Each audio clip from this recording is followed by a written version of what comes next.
The advice and opinions expressed by the host of Autism Live and her guests are meant solely as suggestion and should not be in any way construed as child-specific advice. The Center for Autism and Related Disorders advises working with a board-certified behavior analyst who has experience with autism before starting any intensive behavioral intervention. Any choices you make in determining your child's treatment are completely at your own discretion.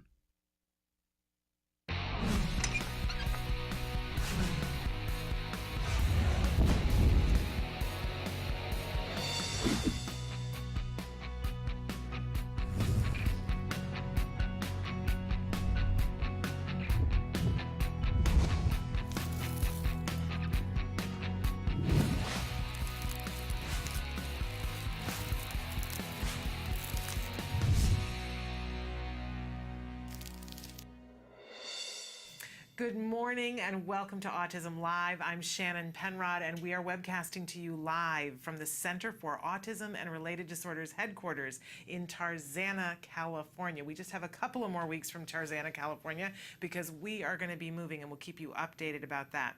But so excited to be here with you on this Wednesday morning. We've got a lot that we're going to cover this morning, but I always like to remind you at the start of the show that the whole point of the show is to be interactive with you. Kelby's going to show you some of the different ways that you can participate, some of the different ways that you can be watching the show, and some of the different ways that you can comment. While he does that, I want to remind you that our homepage is autism-live.com. When you go there, so much to do. Please make sure that you sign up for our email list so that we can be giving you timely updates about who's going to be on the show and what's happening. We also encourage you can be watching the live show there or recently recorded live shows on that computer screen that's on the homepage. Now, to the side of that, there's a series of white boxes. Put your cursor in the one that says your question, start typing and hit enter. That's really all you have to do. There is no username, there's no password, there's no credit card information. We're not going to have you answer 12 questions about yourself. It's completely anonymous. That's the good news. Now, on the flip side, if there's something that you want us to get back to you about specifically, we won't have a way of doing that unless you include personal information, which I promise I will not disclose to the audience at large. We like for you to keep your anonymity. We know how important that is. But we do hope that you'll participate. And speaking of which, we have such an exciting show for you today. In just a few minutes, we have Dr. Doreen Granpeesheh, who's with us this morning to answer your questions in a segment we call Ask Dr. Doreen. Then in the second hour, I refer to it as the afternoon show. They're back to back. There's no afternoon, but I call it the afternoon show. It's Let's Talk Autism with Shannon and Nancy. Nancy Alspaugh-Jackson will be joining me, as will Gina Giambi-Peters. She's a wonderful autism mom that's been on the show with us before. She's got an exciting conference coming up this weekend. It's the ABCs and XYZs of being a special needs parent. We're going to talk with you about what is going to be happening there, in particular, the entrepreneurship fair that's going to be there. Individuals who are on the autism spectrum who are entrepreneurs. I'm very excited to talk with her about that further today. The last time she was on, it was just shaping up. We didn't know who exactly was going to be there, and now she's got more information for us. We also have some exciting information. There was a rating that came out in the last couple of days about which were the best states to live in for insurance coverage. So we're going to give you an update on that and may even have a guest joining us to talk about that as well. And we'll talk a little bit about that Night of Too Many Stars, which we hope that you had an opportunity to see on Sunday night on the Comedy Channel, Comedy Network. If you didn't get to see it, it's replaying tonight, but Nancy and I will talk about that briefly. So all of that and ever so much more, but we want to start with Ask Dr. Doreen. Dr. Doreen Granpeesheh is the Dr. Doreen is an expert in autism. Doreen Granpeesheh. Dr. Granpeesheh. Dr. Doreen Granpeesheh. Dr. Doreen Granpeesheh is a visionary in the field of autism. Now you can ask her questions on Ask Dr. Doreen.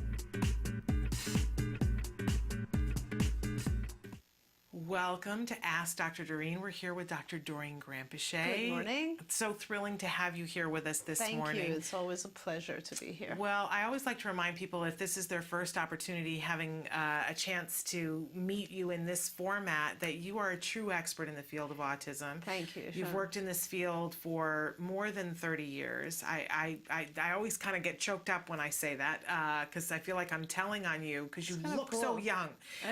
But it's amazing. I like it. Yeah, it's a fun thing. It's a fun fact. 78. So what is that? 35 years? 36 years almost. That's amazing. Yeah, it's pretty cool. Absolutely amazing.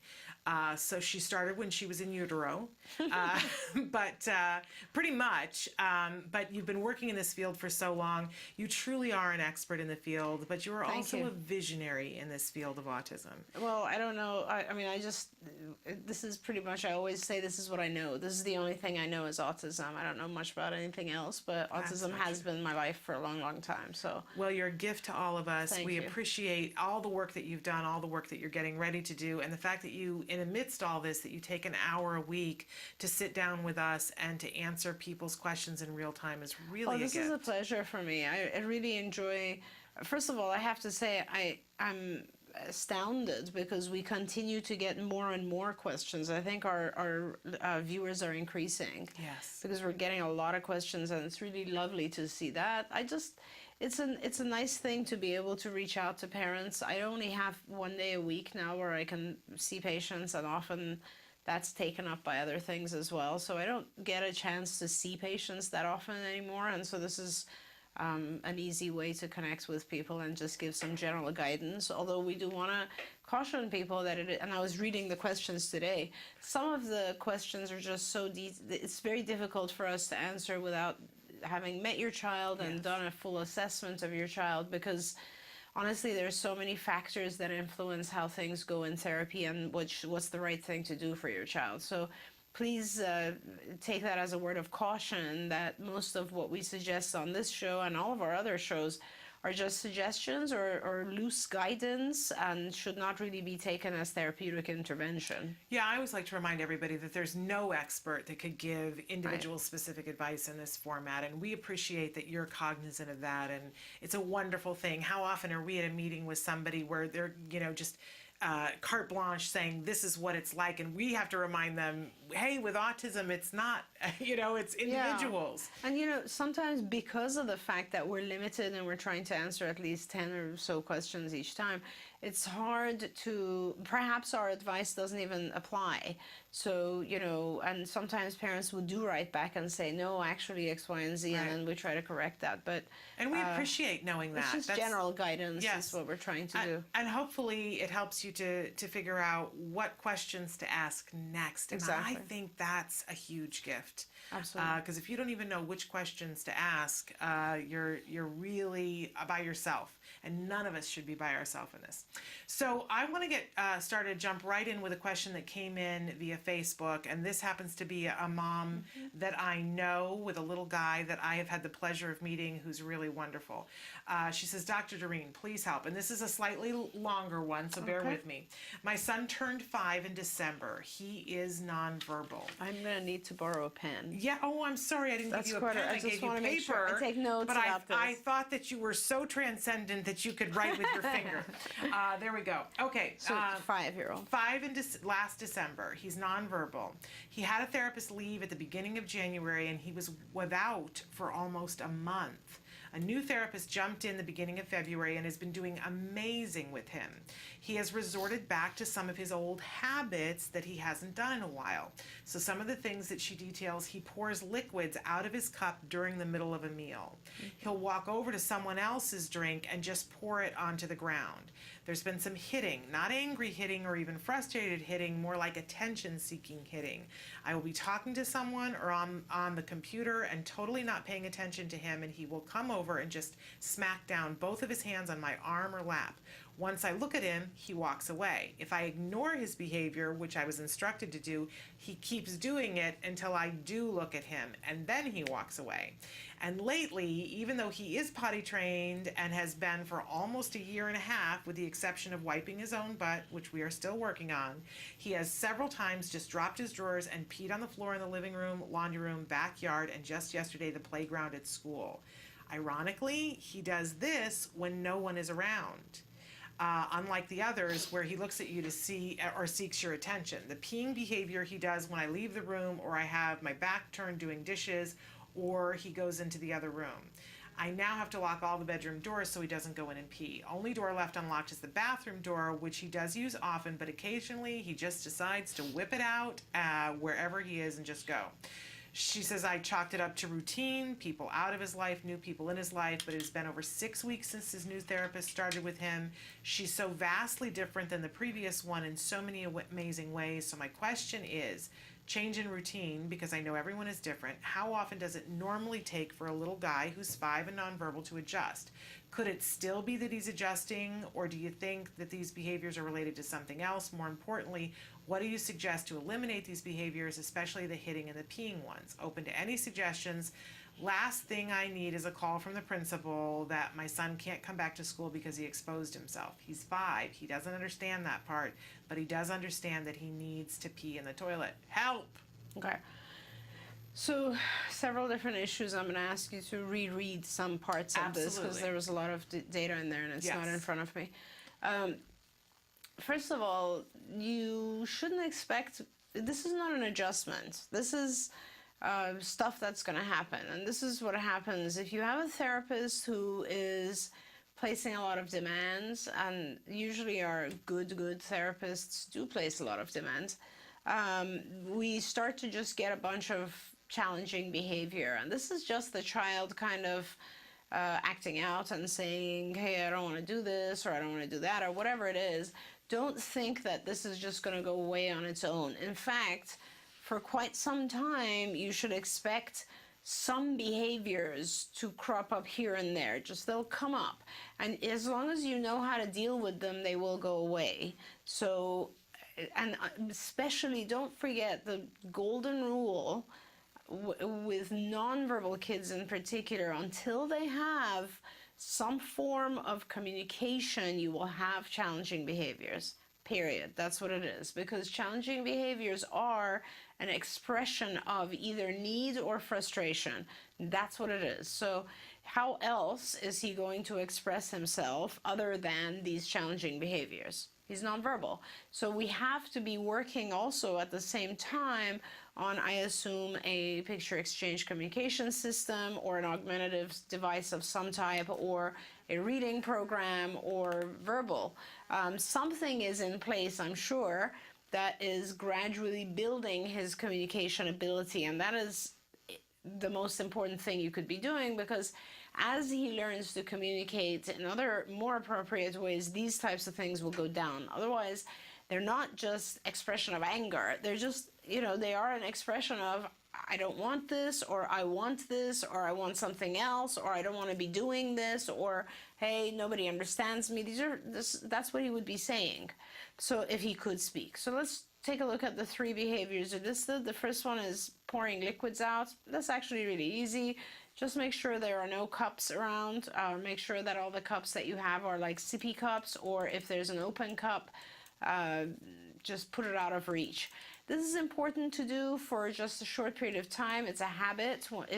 As I said, what you're going to try to do is, until you have some better form of communication in place for him, just control the environment as much as possible, because there isn't much you can do. He's always going to come back with another type of behavior to try to communicate. And until you have a full communication system in place for him, these types of things are going to come up. They're just going to happen. So try to change the environment. Don't leave cups around him, and try to break that habit. And then you will gradually reintroduce the presence of cups. But when you have cups in his presence, you need to watch very carefully. See, this is one of the things that I often say, is that we think we can teach our kids as life goes on. And that's why we do 40, 45, 50 hours of intervention, because we're trying to do it in a lesson format. So the way that you teach that is, hey, first of all, there's no way you can do these things, because no matter what you do, this won't spill. Yeah. And secondly, then when you go to actually trying to teach him not to turn cups over or spill water out, you will start with a tiny amount of water in an open, semi-open cup maybe, and then you will try to block him from doing it, and then you will highly reinforce longer and longer segments of time where he can sit quietly with the cup there. So there's a bunch of shaping and fading things that your supervisor will put into place in order to make that successful, okay? So that's worked on. Now, the second issue was the hitting, and can we read all the antecedents about the hitting again? Okay, not angry hitting or even frustrated hitting, more like attention-seeking hitting. I will be talking to someone or on the computer and not paying attention to him, and then he will come over and just smack down both hands on my arm or lap. Okay. Once I look at him, he walks away. If I ignore this behavior, which I was instructed to do, he keeps doing it till I do look at him, and then he walks away. Exactly. So we're pretty sure that he's doing it in order to get you to look at him. So we already know what the function is. The function is, if he had language, he would say, "Mom, look at me," okay, and then he wouldn't hit you, okay. So how do we give him the ability to do that without hitting you? I don't know what his level is right now. I don't know if he has an iconic system in place already. Perhaps He does have an iPad. I know Okay. that he has an iPad with some sort of communication that he can punch something that says something. I do know that. Great. So maybe we can put a symbol on his iPad which symbolizes, "Look at me." And we can teach him. Now, again, this has to be an active teaching procedure. So it's not when you're talking to someone or when you're on the computer. In those circumstances, when you're talking to someone or when you're on the computer, my guidance is this: try to do that only when there's someone else there with him. So you're preventing the situation of him coming up to you and actually hitting you. Secondly, if you can't prevent it and there are situations where you're going to be on the phone or some other thing, then you will need to ignore him when he hits you. I don't care how, you will just need to not look at him. Now, you could very easily disregard someone else's hand, like hold his hand or block it away, but don't look at him. Do not look at him. My preference would be that we prevent that situation happening altogether. In other words, someone else is there to keep him busy or give him attention and so on. But if it happens, then you have to do that. Now, the way to work on this is that if he already has an iPad, then you want to make sure that, and it's not always going to be possible for him to have his iPad with him, but you want to make sure that there's an icon on the iPad and perhaps even a cutout icon stuck to the next side of where you sit. So let's say you're on the phone and there's a little icon symbolizing "look at me." It could just say "look at me," or it could be a picture of you looking at him or something like that. And it doesn't really matter what the visual is, by the way, because you will pair it enough times and you have that icon at your computer, at your phone, at wherever this thing happens. And the minute he comes up to you, before he gets a chance to hit you, you will take his hand and touch the icon and you will look at him. So what you're teaching him is, you touch the icon, I'm going to look at you. You hit me, I'm not going to look at you. Okay? It's really that simple. And so you reinforce the behavior that you want, and you don't reinforce the behavior that you don't want. And the behavior that you want has to be easier, which is touching the icon. Very, very simple. So that is something that you can practice continually, and the therapist can practice as well. Now let's move on to potty training. Can you read that section? Okay, so lately, even though he's potty trained and has been for almost a year and a half, with the exception of wiping his own bum, which we are still working on, he has several times just dropped his drawers and peed on the floor in the living room, laundry room, backyard, and just yesterday the playground at school.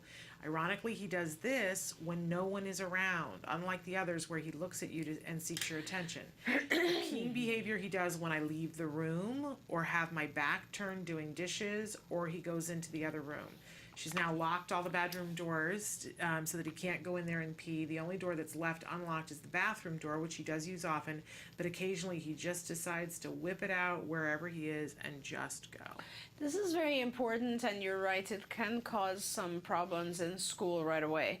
I would speak with your supervisor currently and ask for them to do a full-on potty training intervention right now, which means they'll have to do some intensive work and reestablish the kind of what's okay and what's not okay. But for now, I would suggest you go out right away and buy him a couple of overalls so that he actually cannot take off his pants or drop his pants. Because you want to be able to prevent the behavior as much as possible. just with environmental change. And I would also increase the number of times that you take him to the bathroom. So he's not in a diaper, right? Because he's Right. going to the He's bathroom. been potty trained. So I would now go back to an increased schedule of taking him to the bathroom. So I don't know what his baseline is. See, these are the types of things I don't know. I don't know how often this behavior happens. That would be very important. That would help me establish a baseline of how frequently he's actually doing this. Assume it's happening once every, I don't know, 3 hours or something. I would want to go back and make sure you take him to the bathroom every hour. And just check in and make sure. And then when you take him to the bathroom, or whoever takes him to the bathroom and prompts him to go, then highly reinforce the behavior of actually voiding in the toilet. And then the rest of the time you need to put overalls on so that he can't disrobe by himself right now. So you're breaking the habit that way. The second thing is that you do want to make sure that it's not happening at school. That's, of course, very important. I'm more concerned about the stigma of it and so on and so forth happening at school. And also what I also don't know is what have you been doing when it occurs? Because sometimes when it occurs, we immediately run to the child and clean him up and so on and so forth. And this turns into kind of an attention-seeking or game type behavior. So I really don't know what the current consequence has been. Yeah. And that's kind of an important factor. I would, I could suggest different things based on what you've been doing, but we really don't know at this point what you've been doing. But, let's fall back on the same principles as always, which is block the behavior as much as possible, so prevent it, and then reinforce the good behavior. She did write in and say the peeing behaviors happen 3 to 4 times a week. It's not that often then. So I really would suggest that you just put him back on a schedule. One of the phases of toilet training is a schedule. And I would probably do a 1-hour schedule, which is not a big deal. And then you can fade it out again. Okay. And, because I was also thinking, my concern was what was the reaction at school, too, when he pulled it out so and let me peed just at say the something. playground. This is not most likely, and we often don't think in the way our kids do, but this is a child who likes to spill liquids. Okay, so peeing is going to give him a visual which is very similar to spilling liquids. Okay, so when he pees, he's also spilling a liquid, and that is kind of the visual that he's seeking out. So what I would do, stuff that you can do on top of this is actually teach him how to do appropriate water play. So take him to the sink at certain times, numerous times, because you're trying to shaping the behavior into something that's more appropriate. So take him to the sink and show him how he can take a cup and pour it into the sink, or make colored water, or whatever it is. He could do dishes with you, but He his can do own version of dishes. it. Yes, absolutely. And he will enjoy that probably more because there's maybe bubbles and so on. You can do that if you have a swimming pool, if you could do that watering plants. That's a wonderful way to spill water. Yeah. Through a hose, just watering plants, and teach him how to make the water go further and so on. He'll love that.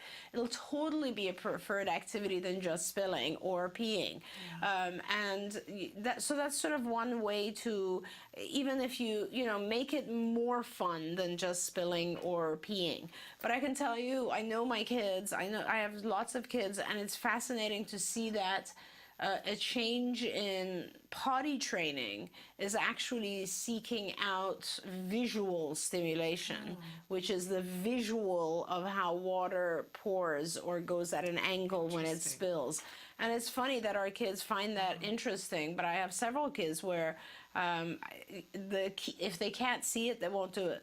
So it's fascinating. Yeah. That would never have occurred to me. Yeah. The one thing that I want to add on to is that what you said there about the hitting, and that he hits you, and you were instructed not to notice it, but that eventually when you do, that then he gets what he wants. And Dr. Grandpichet said, try to make it so that this can't happen.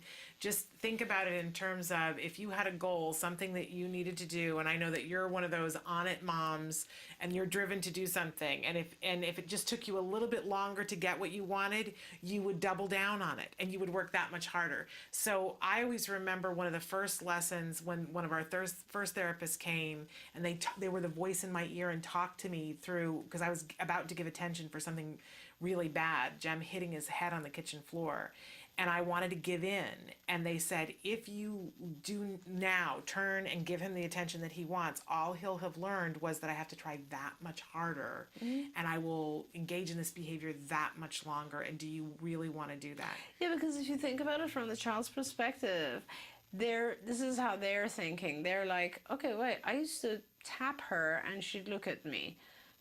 She's not looking at me. Let me hit her a little bit harder. Let me hit her a little bit harder. So they, escalate their behavior. This is called an extinction burst. So you're extinguishing the behavior, ignoring it, and they're wondering in their head, how come I'm not getting a response for the same thing I used to do? Let me do it more intensively or more frequently. And then you finally reinforce it. So what you've now taught the child is, it takes this level of hitting to get my attention. This level won't work. So the next time, the child will just go straight to that level. So you really need to be cautious about not reinforcing. And let me tell you, it is possible. I mean, I used to do this with my kids when I was little, and they do something inappropriate. I just avoid eye contact. It's quite possible. You can still grab someone's hand if you're not looking at them. Absolutely. We have mom superpowers to do that. And it will upset him. Yep. It will take him off, and he'll be pretty upset, but that's fine, totally fine. But that's what I'm saying. To begin with, it's better if you can kind of start with not even allowing him the situation to occur. But, life doesn't always turn out perfectly. Right. But you do the best that you can. So glad that you wrote in and that we had an opportunity Hopefully to talk that about helped. it. Yes. All right, we're going to take a break, and we're going to come back with another question about a different 5-year-old. So stick with us. Hi, I'm Lisa Ackerman. Welcome back to Talk of Facts. We hear questions all the time, and we want to give you the answers that help make your journey in autism easier and more navigatable. Less than a year ago, we interviewed the top 100 doctors in the United States working with children on the spectrum, and we asked them a question in the cloak of secrecy. What are the top 3 mistakes parents living with autism do? Number 1, and the one that makes me laugh the most, is when they use their physician as a marriage and family therapist.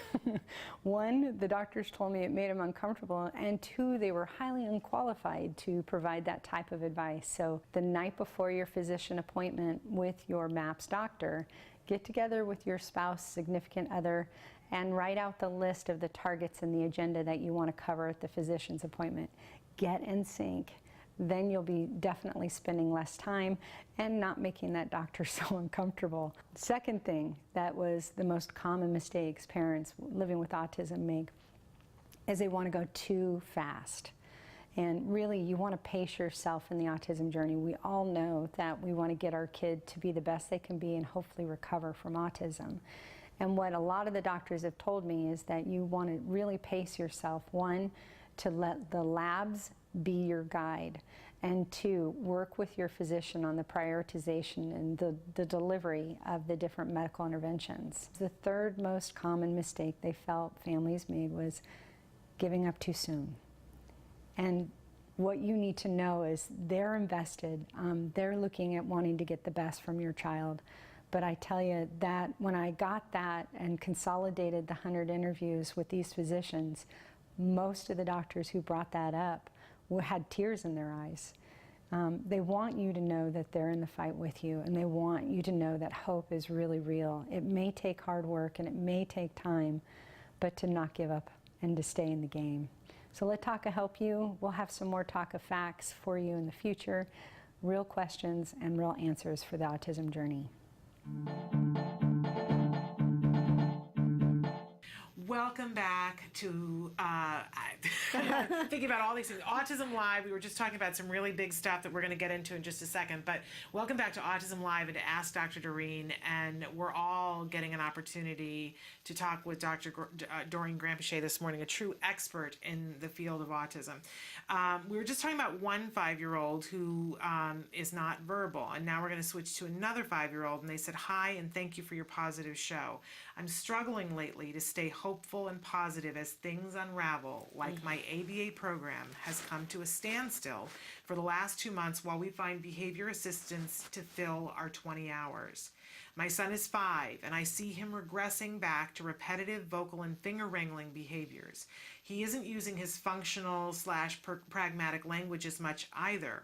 I try to do what I can, but I have another child too. Is it typical for these types of behaviors to come and go with ASD kids, or should I be very concerned? I'm just feeling down because I expected him to respond better to treatment. I guess by 5, I expected him to be in a better place. It doesn't help that other kids by his age were recovered, but I know that there's a level of acceptance I need to come to terms with if he doesn't recover. There is a lot of progress I should be thankful for, like he is not injurious or eloping. He has lots of speech too, and thanks for the show."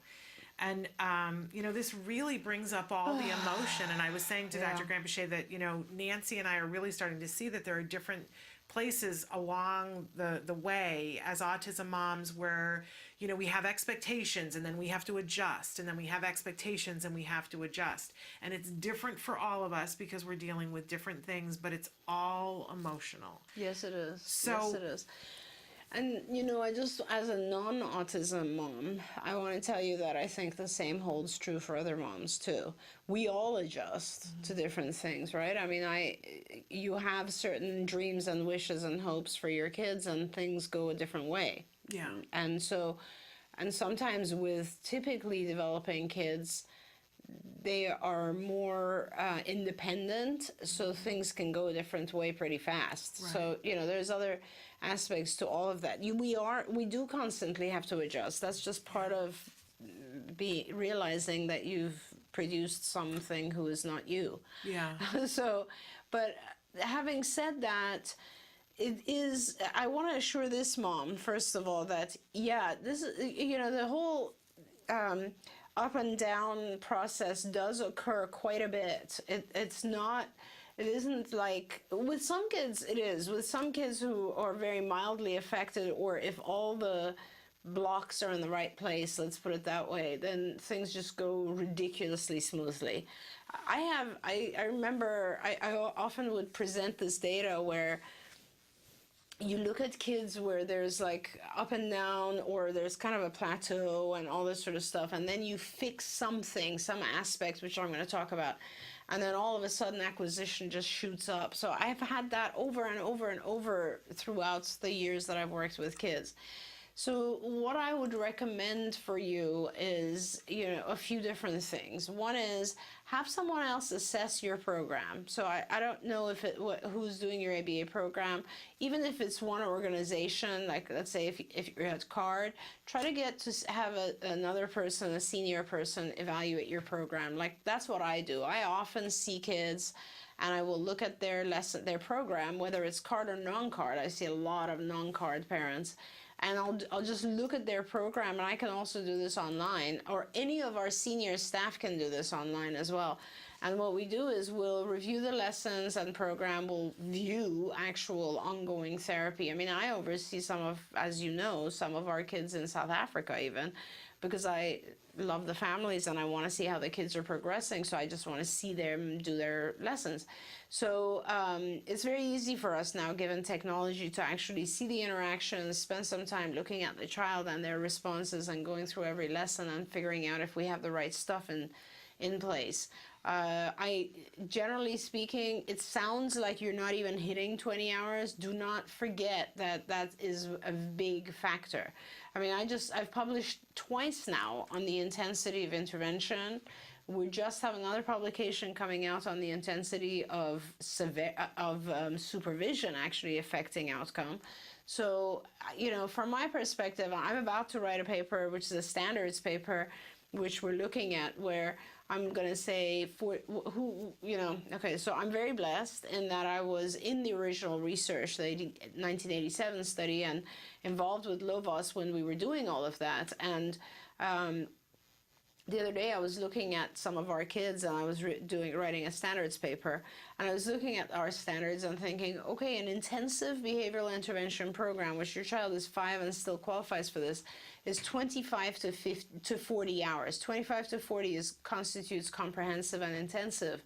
And when I look at that, I thought several things. One is I thought, how did we come up with that number? How did we come up with 25 to 40? And then I realized, okay, the 25 level marker came from a study, I think that was done by Glenn Sallows, and several other studies where they said at least 25. Right.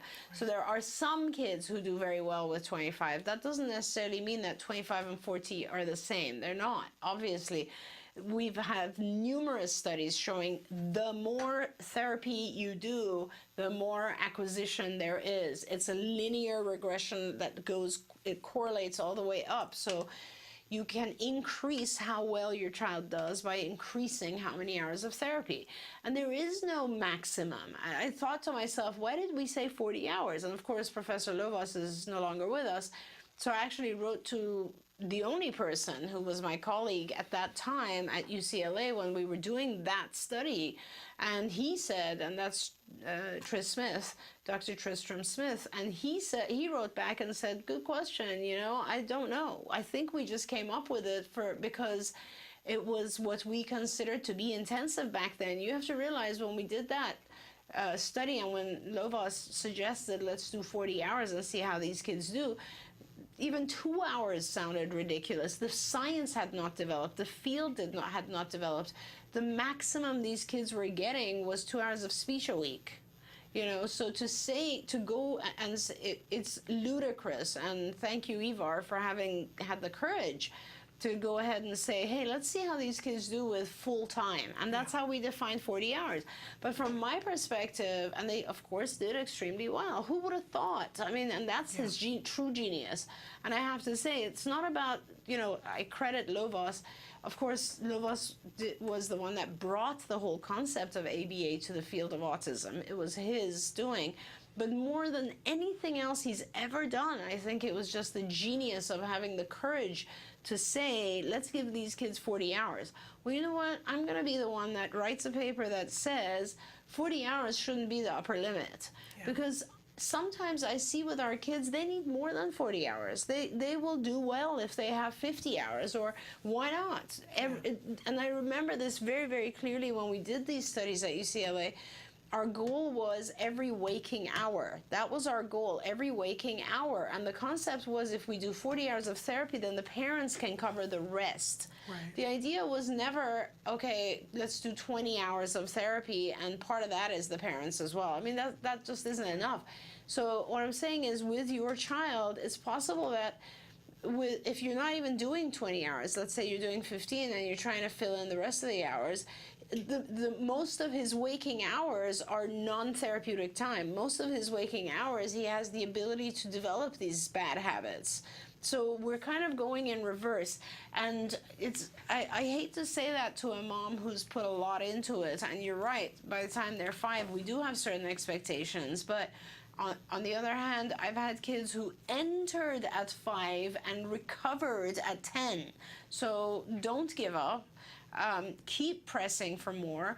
There's, in addition to here's the key factors that you just want to step back for a minute and see if you're hitting the key factors. One is intensity of hours, okay? Make sure he is getting intensive services. 2 is quality of the hours he's receiving. Have someone else evaluate the quality of intervention.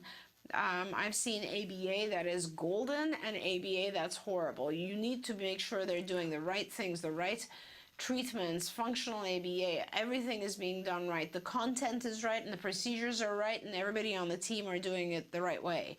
So that's the quality. 3 is, have you looked at your child's other issues? Does he have medical issues that are being dealt with? Are you sure he's not in pain or ill?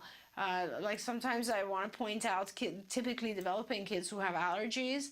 It's very interesting when you see a child who has or an adult who has an allergic reaction. You can barely teach them anything. They're puffy, they're sneezing, they're uncomfortable, and so on. Our kids have allergies, so please pay attention to those types of things. Is he sleeping? Like, that is one of the key factors that I bring up all the time, because sleep is such an influential factor in how we do in terms of learning. And most of our kids have interrupted sleep. Most of our children have interrupted sleep, and this is extremely important. So if he's not sleeping, please let's deal with that. Let's figure out what we need to do environmentally and in terms of things like melatonin or so on to help him sleep. So that's another factor. And finally, are his senses primed enough to receive the learning that you're giving him? And that's a very important factor. A lot of our kids have such significant sensory issues that they can't receive the information we're giving them. And that's just critical. Like, I've had children where, oh my gosh, we couldn't even get them to match two items on a table. And then the minute that we played around with it and realized, if you present something in a vertical process for him, he can see it, and now he's matching like this and has passed all of that. Or children where verbal instruction didn't work for them and we had to make everything visual augmentative device. So the sensory input, are you inputting things in a way that he can learn? That's something that an experienced behavior analyst would know how to determine. So these are all ideas to kind of bring life back to it. Sometimes as a mom and all of the weight of the world is on your shoulders, you just don't have the energy anymore to do this kind of thing. Kind of maybe the first thing you want to do is find some support for yourself. Get a friend, get your parent, your friend, a teacher, the ABA supervisor. Is there someone that you know, your husband, is there someone that you know who can be the captain for a short period of time, or at least be there to assist you and support you for a short period of time? Because sometimes we all just need a chance to take a break, and don't be disappointed. Don't be hopeless. You will make it through this. One way or another you will, and you just need a little bit more support right now. Okay. We clearly touched on a nerve with a lot of parents, because we've had a lot of people writing in as you've been talking. Somebody who said, thank you for mentioning the kids entering at 5 and recovering at 10. Sometimes hearing so often about getting things at the right time and such really depressed me, as if insurance and money isn't there, it can't be done. And it's a source of guilt for me, feeling like we've somehow missed the boat because we aren't millionaires.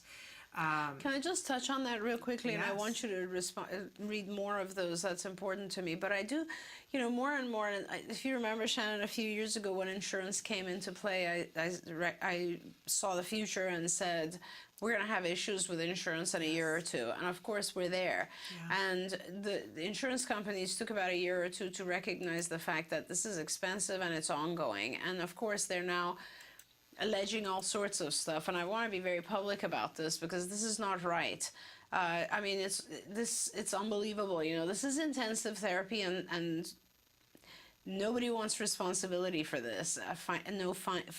Funding source, at least. So, schools threw it at the Department of Developmental Disabilities, like regional centers, and then they threw it at the insurance companies, and now insurance companies are saying, hey, this portion of it is educational, I don't want to fund it. That portion of it isn't my problem, and this is all I'm only going to fund what's medical necessity, and nobody wants to really define what medical necessity is. So it's a game.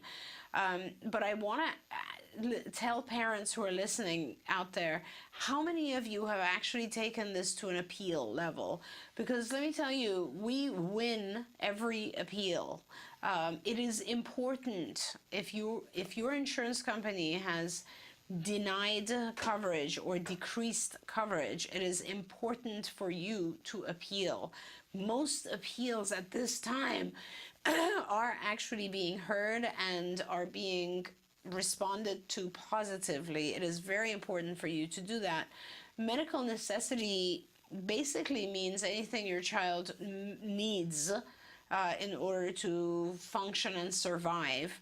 And from my perspective, that encompasses almost everything we teach our kids through ABA. So, don't think that an insurance company denying you is the last word. Okay.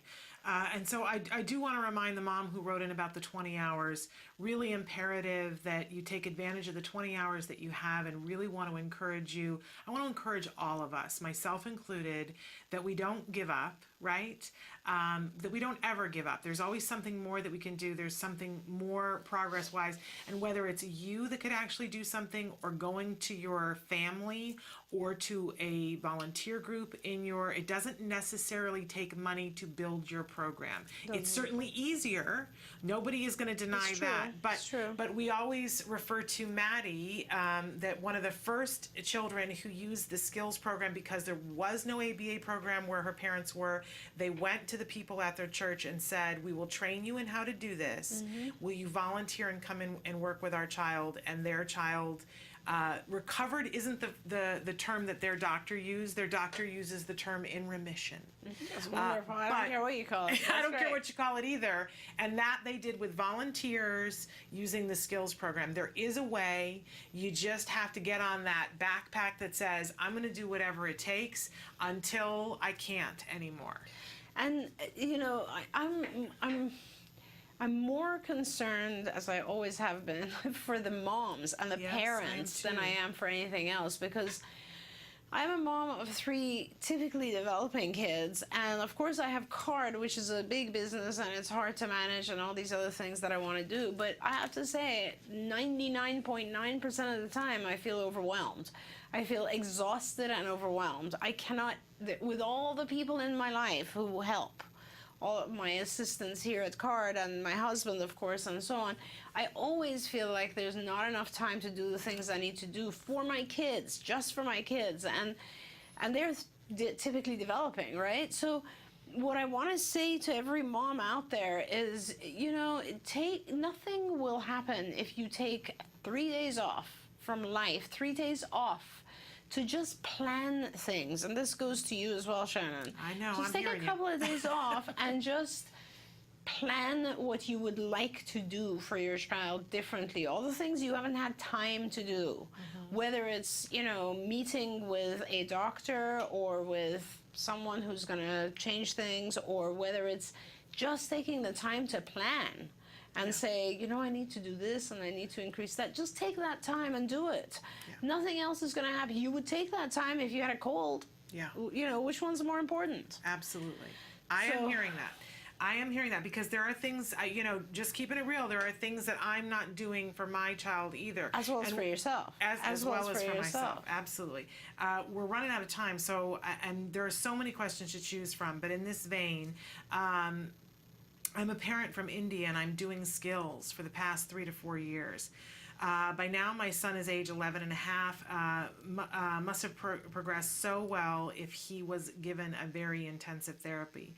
Unfortunately, though, I have his therapy as the #1 priority. I was/am still not able to do 100% of what I would like to do. As I have been following all the ABA principles consistently, his behaviors are improving and his learning is improved and all that. However, I have a very strong feeling that if given intensively, my son still has a high chance of recovery or maximum potential, or whatever it is. I just hope that age 11 doesn't automatically put him in the old kid category and denies him the chance. I really don't know what to do. I tried talking to other parents about ABA, and they do not seem to be very interested or convinced. And again, this is in India. Perhaps because my son has not progressed so much. Is there any way you could set up a center here in India, or could provide a more intensive supervision? Please help, and thanks so much. Yes, I would love to help you. I love parents like this who are just amazing. It's funny because we have a few staff members who are connected to India, go back and forth to India and so on. So I really want to start a center in India. I'm assuming everything out there is private funding, so you'd have to be paying for all of this. We internationally, we don't set up centers anymore. I did a long time ago, and it was really very difficult to handle all the different employment laws. What we do internationally is we set up sort of similar to franchises, what we call affiliates. So, for instance, the affiliate we have in Thailand is a good example, or South Africa, or many others. What we do is we find a parent. Generally, it's been a parent. It doesn't have to be a parent, but I like working with parents. It's a parent or someone else who owns a school or wants to set up a business of doing a clinic for ABA.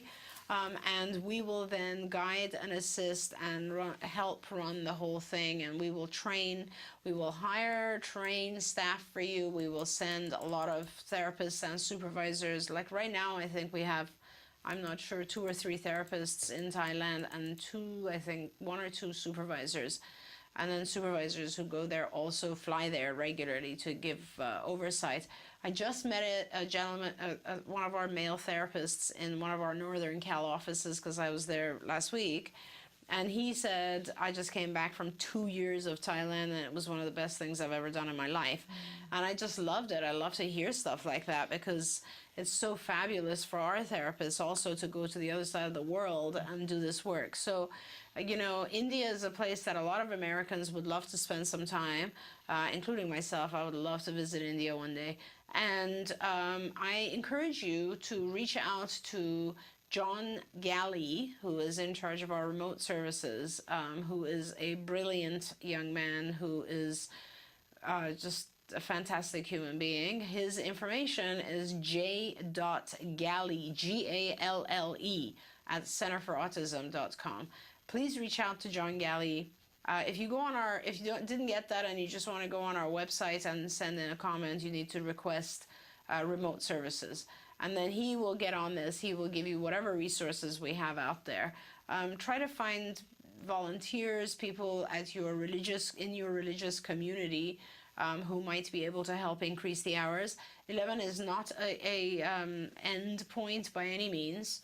I've had kids go until 14, 15 at an intensive level. So let me just tell you that it makes a difference.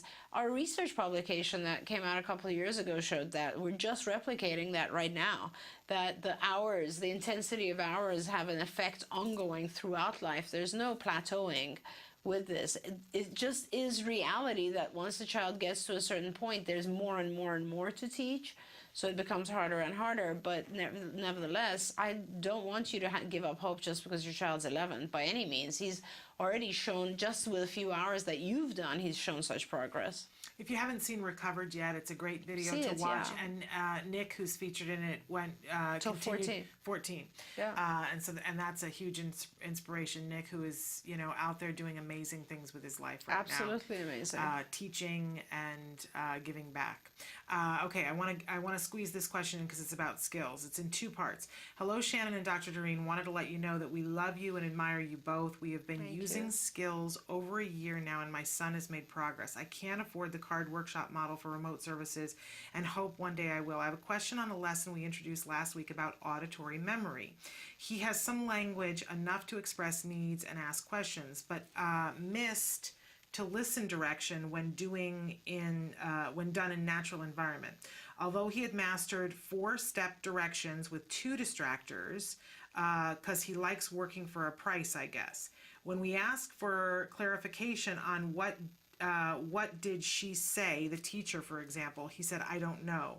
And even when we give him instructions such as therapist is coming this afternoon, and then we will do, I don't know what that phrase is, an activity, followed by what did I say, he goes, I don't know. The second part is the paraphrasing lesson is our goal. However, mandatory is to have auditory memory. That makes sense. We are having trouble when presenting 2 sounds, wait 30 seconds, and then ask what sounds were. But honest, it's so hard for me too. Any advice? Child age 8, high functioning, and thank you for your time. Sure. Well, I'm glad that you're doing the executive functioning and cognition areas. That's very, very good. I'm not sure if your child, okay, so auditory memory, yes, keep working on it. The fact that you just shorten what you're asking him to, if you say, what did I just say, just shorten it to one word and shape up from there. So say hello. What did I just say? And they'll say hello. And then make it 2 words and 3 words and so on, because you just shape that behavior. Okay, so that's a very quick thing there. I think you need to be working on the attention lesson. Because it sounds like he is not clear on the saliency, so he doesn't know exactly, he doesn't pay attention when there's distractible things like environmental sounds perhaps. So go to the attention lesson, which is in the EF curriculum, and take a look at those. That might help the whole auditory memory lesson as well. Going back to memorizing letters and numbers and so on, just you have to start with one and just shape up. So, I mean, memory is and you can pair with visual. Don't forget, you can use visual prompts. So let's say I say, you know, the girl went to the supermarket and that's way too long for him, or waiting 3 seconds is way too long for him. Give him some visual cues, because you like a picture of the girl going to the supermarket or written out or whatever it is, and then you will gradually fade those. So the visual cues initially might be completely visible, and then gradually you're just, you know, quick glance of it, and then you won't need it at all.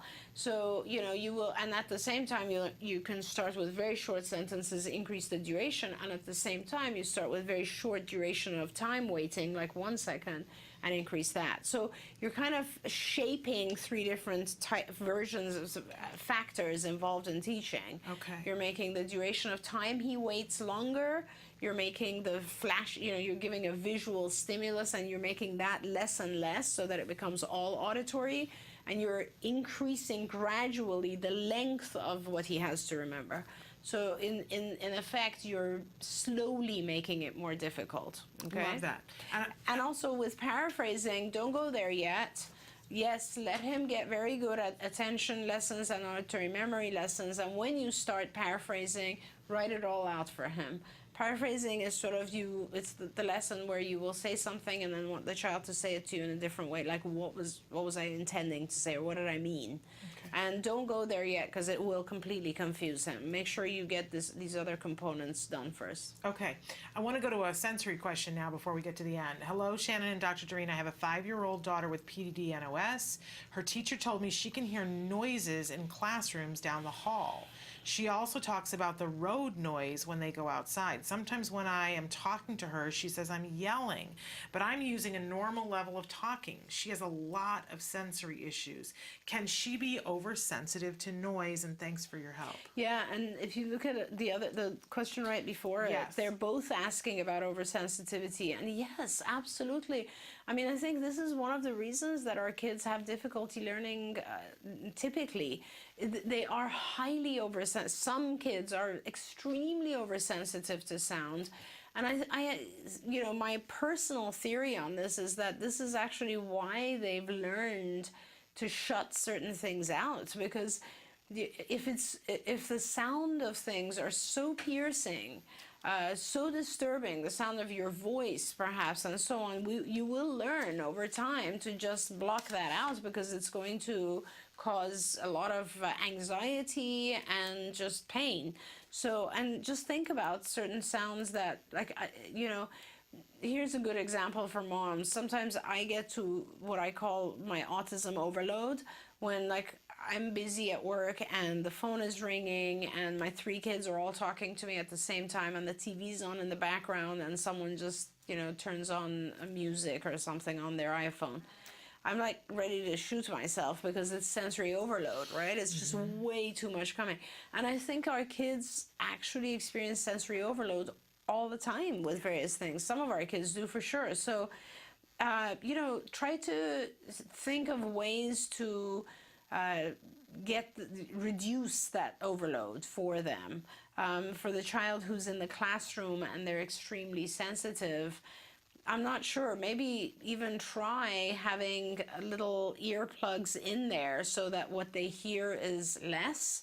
I've done a lot of individual work with kids where we will speak into a microphone which is connected to Bose headphones, so all background noise is gone, and the child can now just control the volume of your speech and not hear background stuff, and then reintroduce background noise. We've done that so long.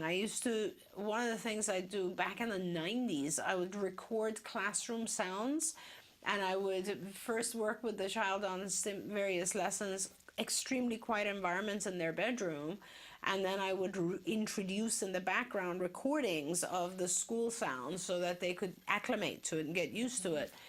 Help the child sleep by putting on white noise. White noise is extremely helpful to our kids. In fact, white noise in any environment might be helpful to your kids. I find it very difficult to hear the television when I have an air cleaner filter, and it produces white noise, which is just straight on noise.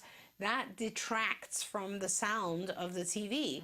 And maybe our kids enjoy that. So play around with that sort of thing and make it so that it's not harsh for them to hear these noises. Wonderful. We're totally out of time, and I know you've got places you have to be, things Yes, you have to thank do. you very much, And we Shannon. didn't, It we was didn't always get fun. through what I wanted to get I through know. today, but I think that's just the shape of things to come. But if we didn't get to your question, there is still the possibility that we'll get to it tomorrow. And do feel free to write back in again, and we will try to cycle back and get some of these questions on the flip. But thank you so much for being here and for Pleasure. all the Thank help and you. support, and thank you all of you for writing in your questions. And we've got several comments that people wrote in thanking you, Dr. Grandpichet, for your words today. We're going to take a break now and go to the A Word. This is an ongoing documentary being made by the Center for Autism and Related Disorders following a little boy, Jack Riley. He's just, at this point in the series, he's just at the beginning of therapy. We're in the second week of therapy. The family's going to go to their first clinic for the first time, and we get to see how this intensive behavioral intervention starts to shape up, not just for the child, but for the entire family. It's an exciting time. That doesn't mean that it's all easy. It's an adjustment period, but if you watch further in the series, you see how much they gain from having invested this time to do the right thing. Good quality ABA therapy. When we come back, Nancy Alspaugh-Jackson will be joining me. We have a wonderful guest. Gina Giambi-Peters is going to be with us to talk about the ABCs and XYZs of special needs parenting, a conference that's happening this Saturday. But first, here is the A Word.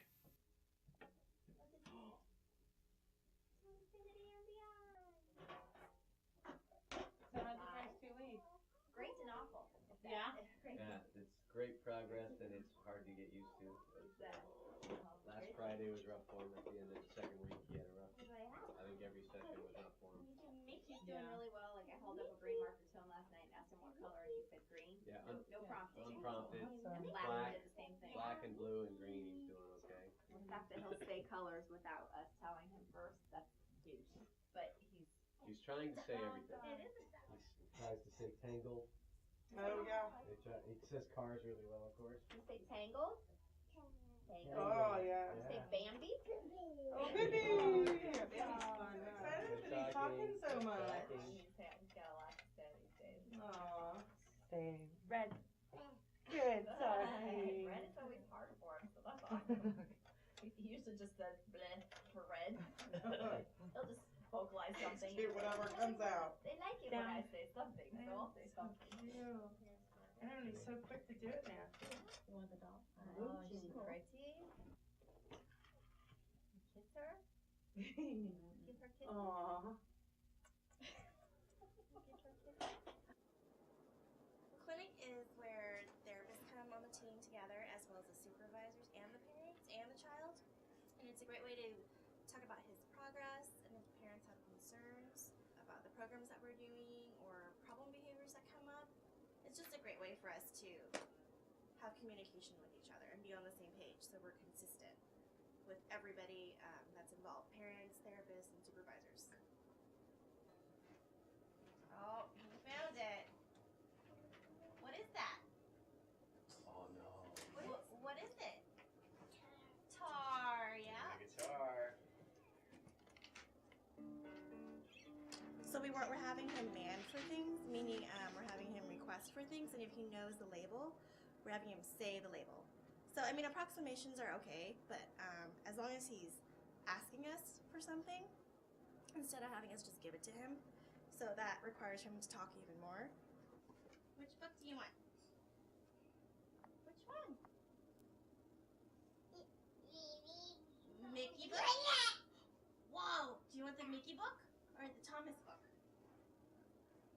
Which one? Jack Riley. No. Hey, kiddo. Which one? Thomas book or Mickey book? No. Which one, Jack Riley? No. Do you want the guitar? Guitar? Yeah? Okay. All right. That's okay. Here. Look. Look. We're going to show Suzanne that you know what a car is. Okay? Here. Touch car. Good. What is it? It's car. Okay, what is it? Good job. Good job, kiddo. Gotta look better though, okay? Let's sit up and look at it. There we go. Wow, you gonna show Suzanne the car?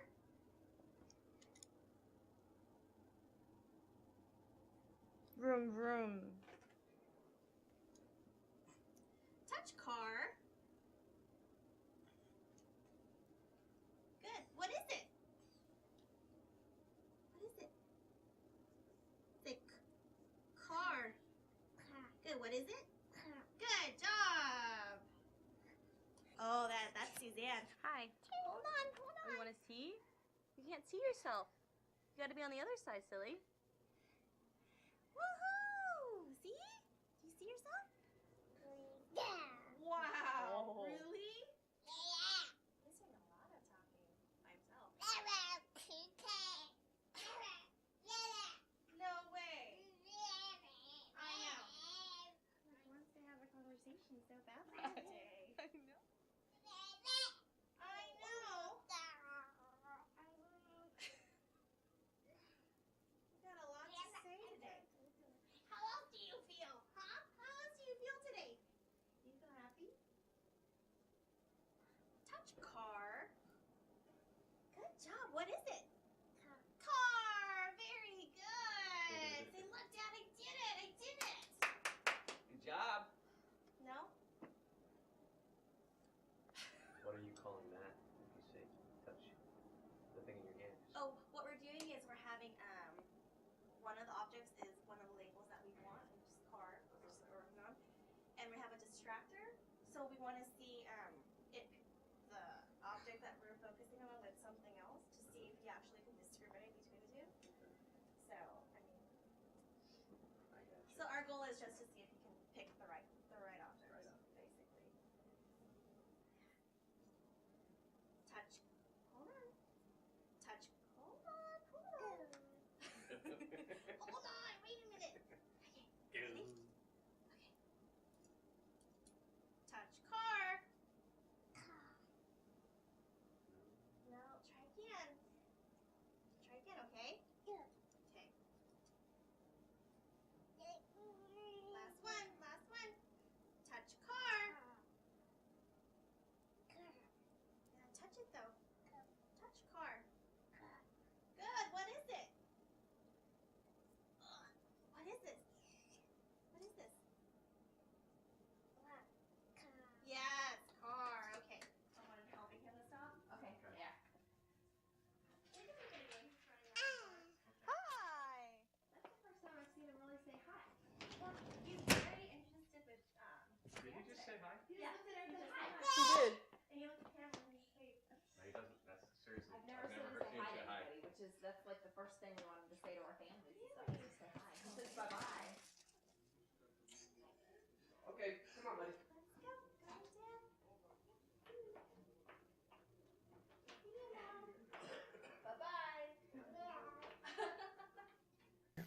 Good morning and welcome to Let's Talk Autism with Shannon and Nancy. I'm Nancy Alspaugh-Jackson. And I'm Shannon Penrod, and thrilled to be here with you, my We friend. were saying it, Doreen and I always seem to wear, it's uncanny. We have a Vulcan mind melt. We do. We do not coordinate clothing. We don't, but I think last week we were all in purple or the week before. And so, I mean, it's random. Like one week we'll be all in red. Yeah. Today was black. And, well, it was kind of, I looked at it, I actually had a navy jacket picked out. And then I thought, no, it's kind of dreary, and I my had navy... something blue on, and I took it off. Okay. And I put the black and white on. Well, we so. must have been, Vulcan mind melt. Yeah, okay. Anyway, here we are in our black and white and gray and whatever. So, hi, everybody.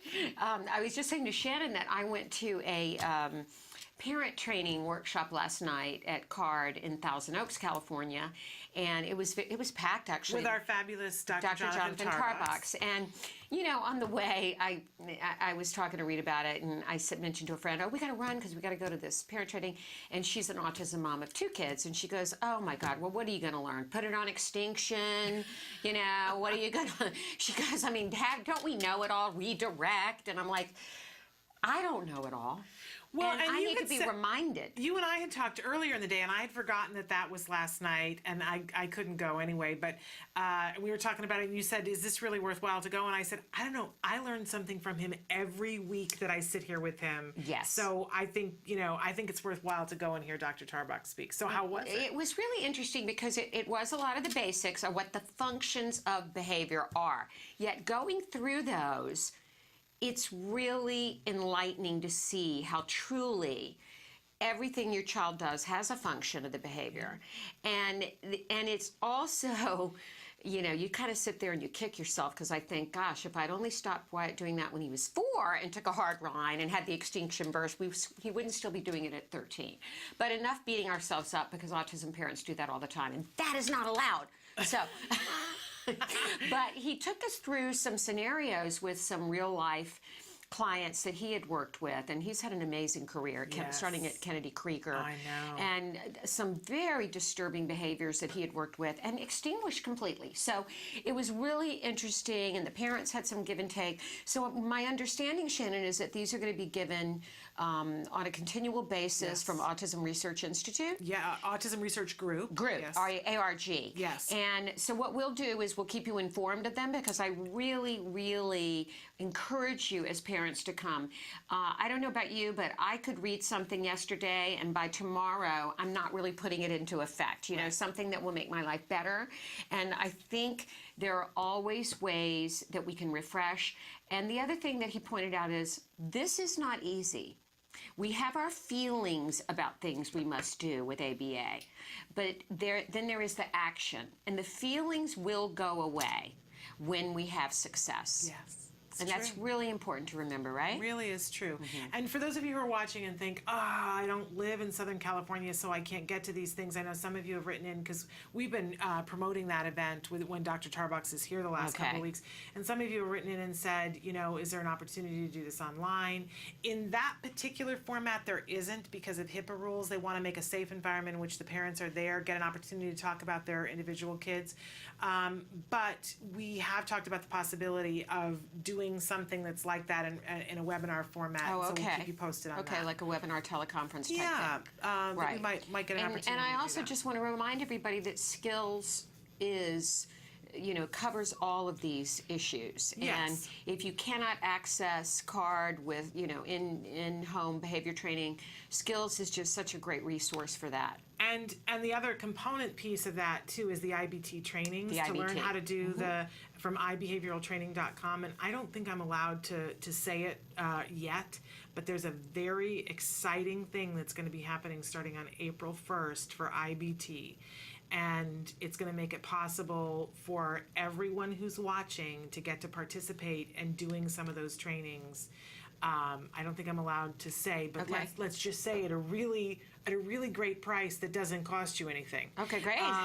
But for a very limited amount of time. Okay. So I know that April is busy and you have a lot of things going on, but make sure you save some time. Pencil in some time for yourself about saying, I want to do some training for myself as a parent or a teacher or practitioner in April, and we'll be able to tell you how you can do that for FREE. Okay, fantastic. But you didn't hear it here yet. Okay, all right, not yet. Okay, so let's get to some in the news items here. Yes. I had a very interesting conversation this morning. You had brought this article to my attention, talking about the best and worst states to live in if you have a child with autism, and this is according to insurance. And we can report on what the 4 best states are and what the 5 worst states are. Now, this is coming to us from a wonderful group of people at autismhealthinsurance.org. So you can visit autismhealthinsurance.org. Great to read the organization. entire I work article. with this organization at Act Today, and I think they're really wonderful. They are remarkable. And I spoke with Karen Fessel this morning just briefly on the phone. Executive Director of Unfortunately, Autism Health Insurance Project. And unfortunately, I didn't give her enough time to be able to be on the show, but she said if I will give her more time, she'd love to be on the show some other time. Okay. But one of the things that she mentioned is that you can comment, that many people had emotions about this and said, I disagree. You know, you've got my state listed as something that's good, but that's not my experience of it. Okay. And other states where they said, hey, you didn't put this state on the map in terms of being good, and my experience of it, it's better. And Okay. they're loving hearing your comments. Oh, good. Okay. They're absolutely well, why don't we go interested. through the list? Yeah, let's do it. Okay. The best states: California. Woohoo! No surprise. Yes. And I just once again want to thank Senator Darrell Steinberg during his tenure at the California Senate as the leader of the Senate in getting insurance pushed through, because he was the leader in that. Massachusetts. Yeah, I don't think that's a big surprise either. It's Really? It's a hub of ABA learning Okay. in Boston and right around Boston. There Okay. are more ABA training programs, I think, than anywhere else in the world. This one I was surprised. Oregon is one of the best states. Yeah, that was surprising to me as well. Yeah, and Washington, I was surprised with that one. And I will say that some of the comments, if you read, there are some people who live in Oregon who were surprised that that was a state on the best side really? as well, 'Cause saying they weren't not necessarily their experience Getting of it. Yes. the coverage they wanted. Yes. Okay, the worst states: Alabama. I believe that I've heard that's a tough place to be. Idaho, North Dakota, Oklahoma, and Wyoming. Now, it strikes me that at least 4 of these worst states are extremely. They're not densely populated. They're very kind of sparsely populated. Yes. And I don't know whether that has something to do with it. Well, I don't know either. The article, and we encourage everybody to read the article, again, going to that website, autismhealthinsurance.org, details a lot of the different things that went into making the decision. But I think that the reality of it, of insurance, how it falls, and who advocates and when they advocate has a lot to do with this. Yes. So I would love to hear from people in those states to see if that's the way they experience it. Now, this was an interesting paragraph to me. Ohio, South Dakota, Hawaii, Tennessee, Mississippi, Georgia, and North Carolina each have either introduced autism health insurance legislation or in the process of doing so, and that came from Autism Speaks. Utah just passed legislation. It doesn't become active till next year. With the exception of Ohio, these states have opted out of providing applied behavioral analysis in their Affordable Care Act health plans sold on the state exchange. Thus, the only ways for a family to receive ABA for their child in most of these states are to work for an employer that voluntarily offers the benefit, or to obtain it through the school district, which frequently involves a protracted legal fight. Yeah. Disappointing that they didn't opt for it to be in their exchange plan.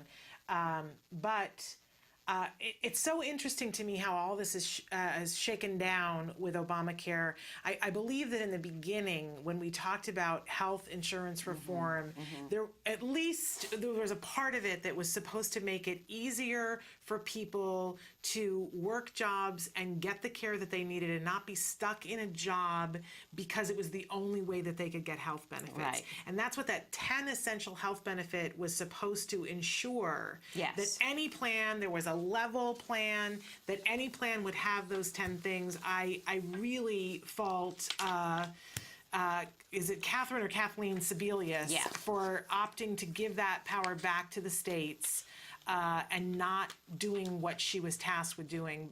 It's a disappointment to all of us. It is a disappointment. And then there's the Medicaid issue, which is another complex issue. because only certain states are offering or in the final stages of offering ABA through Medicaid. Yeah, well, and we saw that in the state of California where there was they had the option to include it and decided not to, and then saw the devastating effects that not including it had.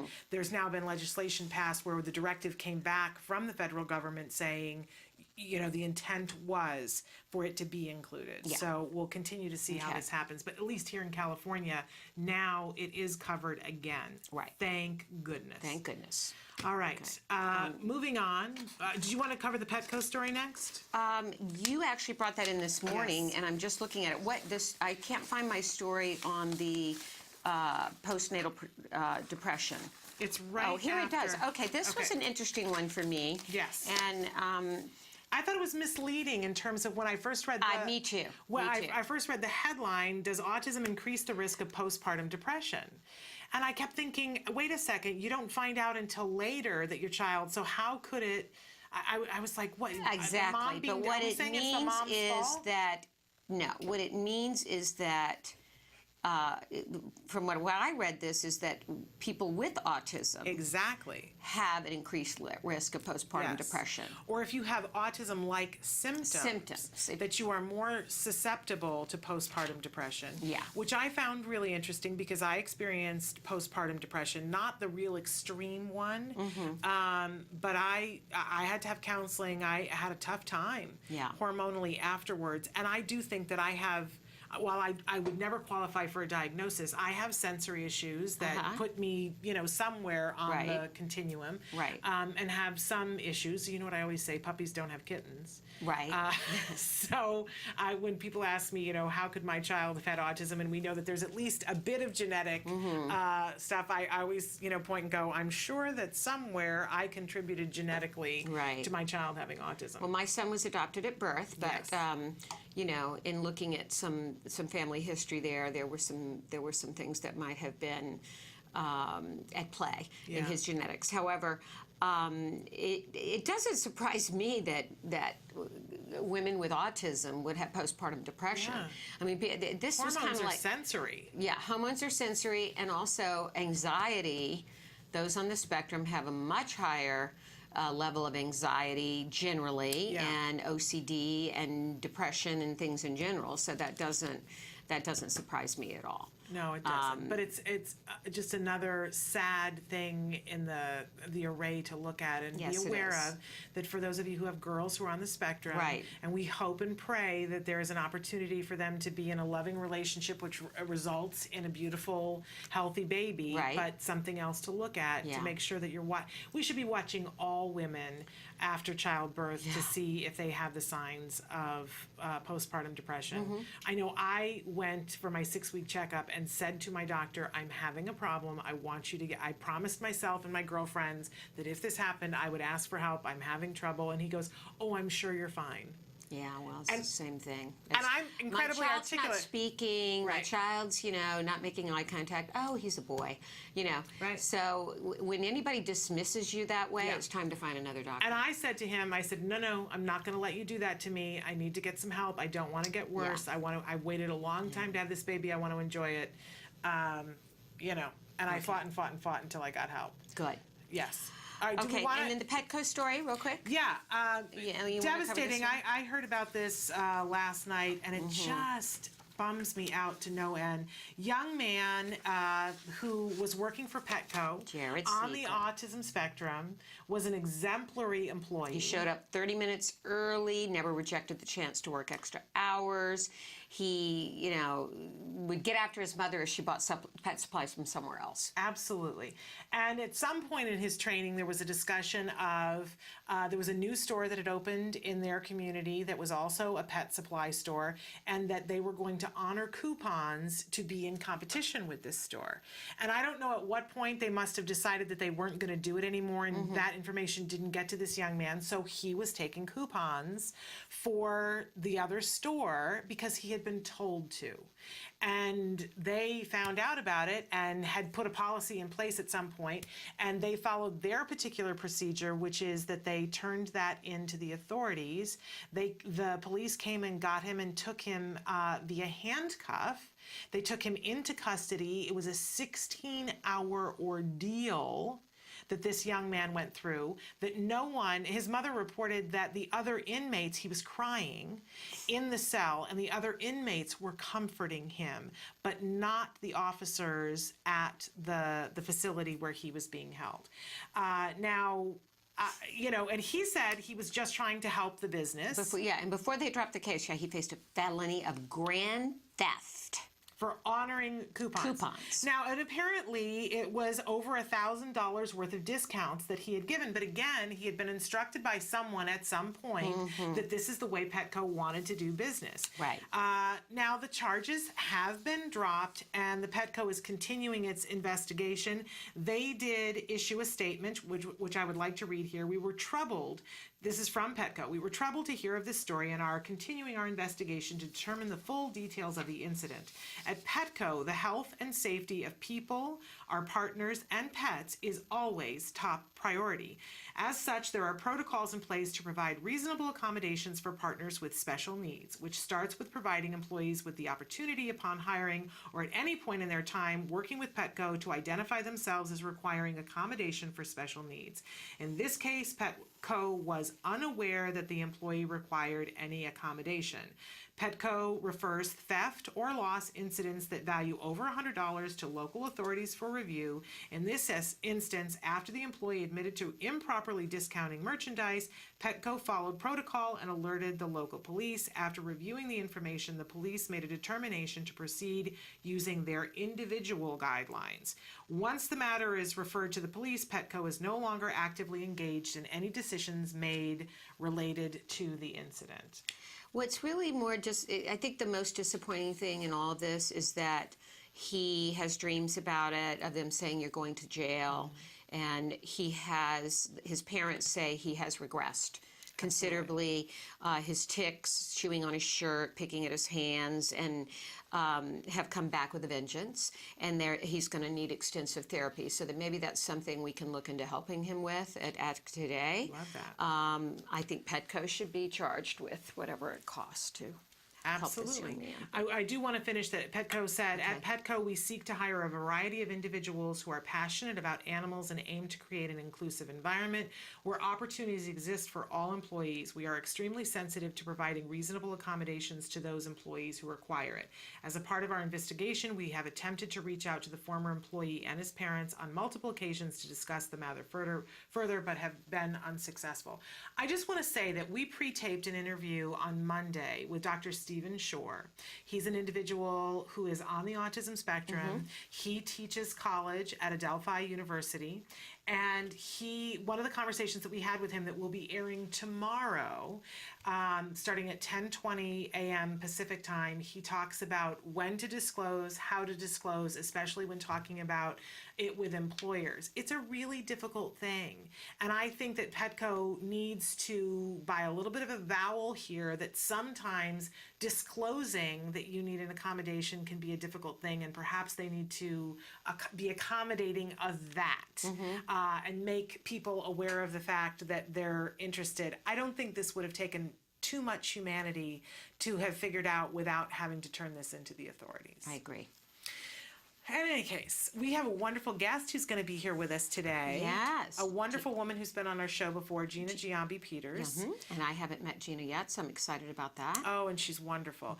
And she has a wonderful conference that's coming up this weekend, the ABCs and XYZs of Special Needs Parenting Conference. On Saturday from 8 to 3:30 at Calvary Community Church, which is a huge church out here in the San Fernando Valley in Westlake Village. And so we're going to talk to her about that. We're going to talk to her about that, and in particular, something new that's happening at the conference this year. They're having an entrepreneurial fair that features individuals who are on the autism spectrum who are entrepreneurs. I just particularly am excited about being there to see that. Great. So stick with us. We're going to be back with Gina Giambi-Peters after these messages.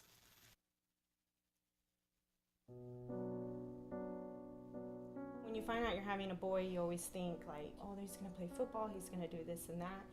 And then when he's diagnosed, all those things get washed away. It's like that piece that's always in the back of your mind, you know, where is he, what is he doing, is he safe? We really didn't know what we were dealing with. I wish that they could have directed me a little bit more and provided me some information. I was a young mom. I didn't know what it was like to raise a boy, despite a boy with autism. Hundreds of thousands of families are not getting the help they need for their children with autism all around the country. ACT Today is determined to bridge the gap. These families really have to go through a lot to get a grant. The application process isn't easy. The records, the diagnosis proof, they're really battling for their kids. So when we can give them a grant, it is so wonderful to see that they succeed in getting that help for their children.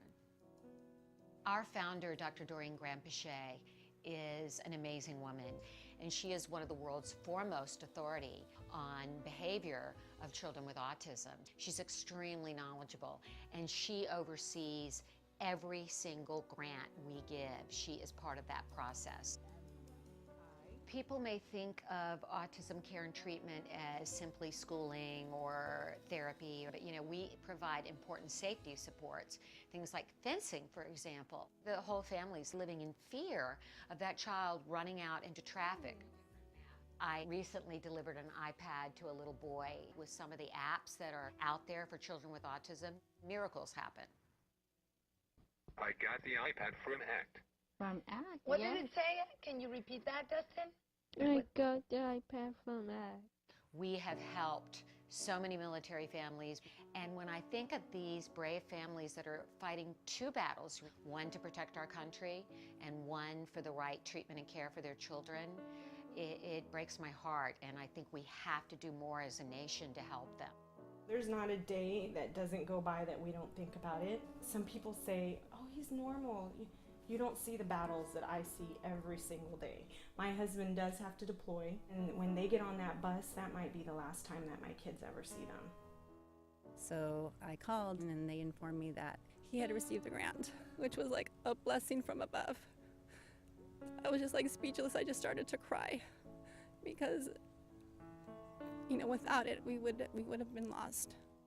The ACT grant was a total miracle, and without that, we wouldn't be able to receive the service dog. So we're so appreciative what they've done for us as a family. Recently, ACT Today funded a program for military children with autism in San Diego, the Inclusion Films program, which is run by Joey Travolta, and teaches kids on the autism spectrum literal filmmaking skills. They learn how to make a movie. Are we ready? There you go, got it. Okay. Everything that goes into the process of making a film goes into everyday life. So they're learning life skills, they're learning to collaborate. It was really nice to know how much they were enjoying this camp, and they're with people who are supporting them and are making them feel great about themselves and their differences and their similarities. And I get two kids that are working together and apart and together and apart, so it's an interrelationship as well as a camp and a learning experience. It's so fulfilling when I get letters. One stands out for me, a boy who was 14 with Asperger's, and we gave him a grant to go to a drama camp. He wrote to us and said, "Dear ACT Today, thank you for letting me belong for the first time in my life." These kids are remarkable. We underestimate them. They're so knowledgeable, they're so capable, and we can change the life of a family, which means changing the life of a community.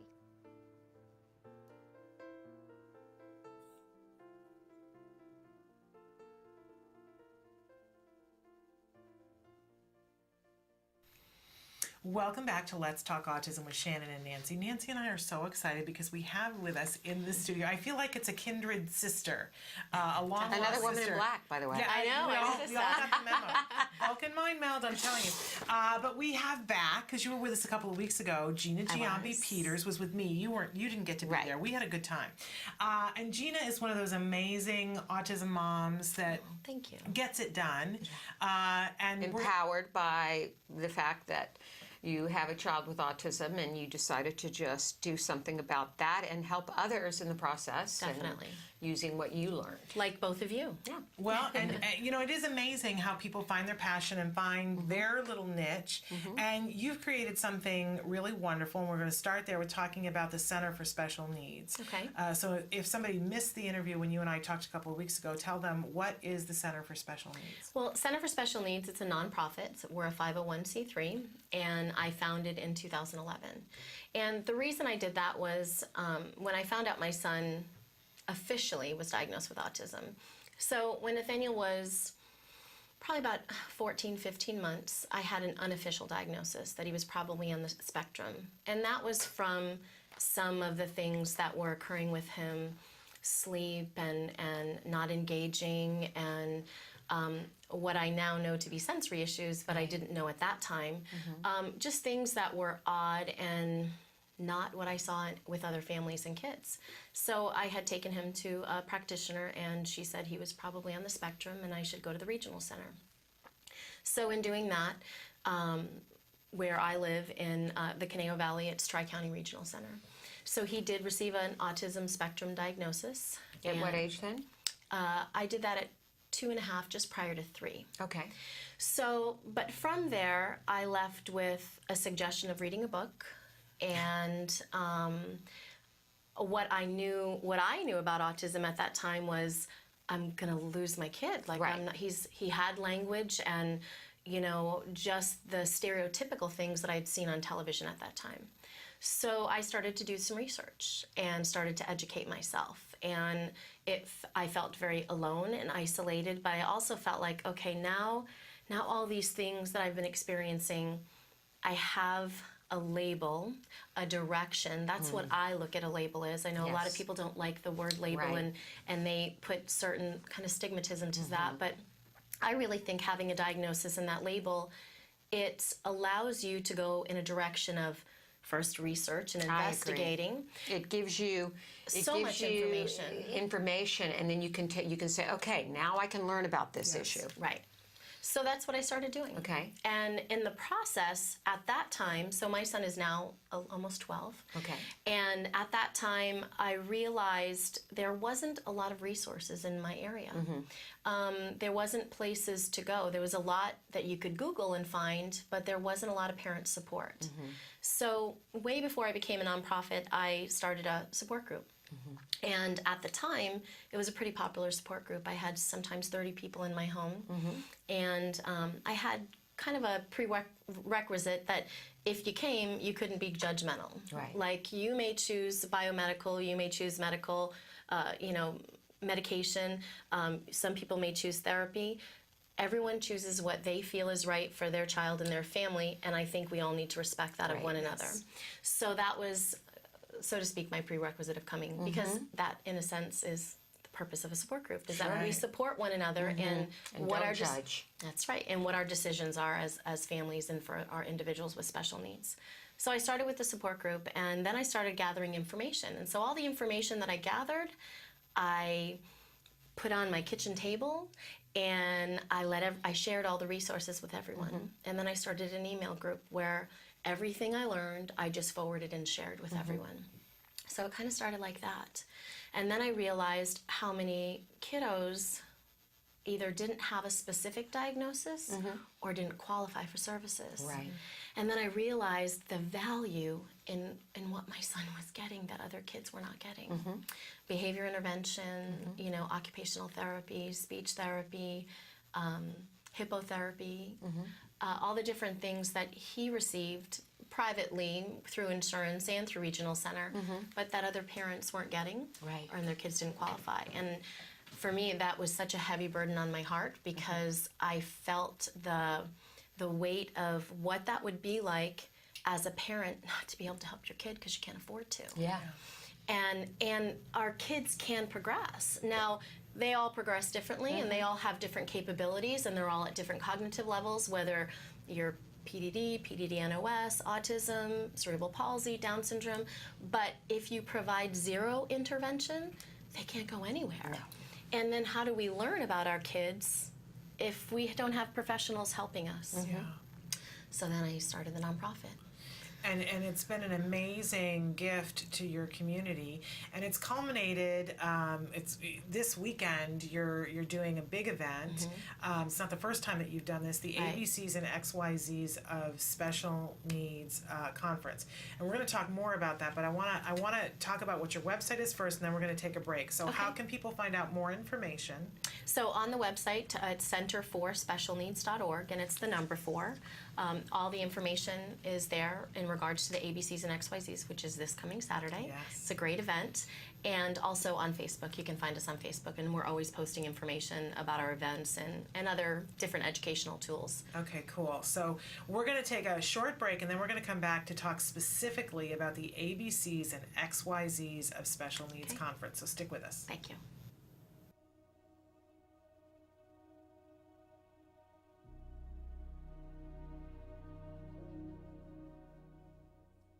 Hello, fellow activists. In our last segment, we talked about step number 2, educate yourself. Step number 3 is get support. Now, any journey can feel overwhelming if you feel like you're walking it alone. Well, you're far from alone, because with 1 in 50 kids diagnosed with autism today, there are a lot of us out there. Of course, there's always the issue of financial support. Now, there's a handful of organizations out there that offer financial support to families in need. ACT Today, or Autism Care and Treatment Today, is one of them. Visit our website at www.act-today.org to find out more about our grant process. I want to talk about a different kind of support today, emotional support. Now, you can get that from other travelers on this path. Some of the best advice I've ever received is from the moms of other kids with autism who went to school with Wyatt or were involved with programs with him. Then there are the pioneers. These are the families that have gone through this years ago, and there was very little information out there. All of these people seem to have the desire to pay it forward. Now, one of them, Lisa Ackerman, who is one of my mentors, started an organization called TACA, Talk About Curing Autism. She actually took the concept of mentors and support groups and made it available to everybody. You can go to their website, talkaboutcuringautism.org, to find out more. During the first and most difficult year after Wyatt's diagnosis, I wrote an email to close family and friends, letting them know what was going on and the challenges our family was facing and why we dropped out of sight. I was amazed at the outpouring of love and affection and all the help I received from that email. First, you have to be vulnerable. You can't be afraid to ask. Try this out. Could you cook me a meal? Are you going to the market? Can you pick me up a few things? Could your kids play with my kid and make them feel included? Or can you come over and clean my house? Well, maybe not that last one, except with your best friend. And maybe the best support of all is having someone that listens, and that doesn't cost a dime. So until next time, surround yourself with the loving kindness of others and keep the faith. Welcome back to Let's Talk Autism with Shannon and Nancy. Nancy and I are here with the fabulous Gina Giambi-Peters, and we promised that we were going to talk about the ABCs and XYZs of Special Needs Conference, and this is happening this Saturday. Correct. Okay, so tell us everything we need to know about this wonderful event. Everything you need to know. Well, Yes. you need to come. Yes, and That's I the am most going to be important there. thing. I'm excited. Kelby and I are going to be there, and we're going to do. And we I'm just gave us planning to be permission there. to do a little bit of filming. Excellent. So we're thrilled about that. Well, the whole purpose of the conference, and we talked a little bit about this the last time I was here, is that it's really about educating families at a reasonable cost that they can come and obtain education. And so we have 3 sessions this year. Last year we did 2 sessions, and we did a survey after the conference, and people really wanted to stay for lunch and they wanted more. Okay. So we added a lunchtime so families can connect and network together. And then we added a 3rd session. So we actually have 11 workshops this year. It's amazing.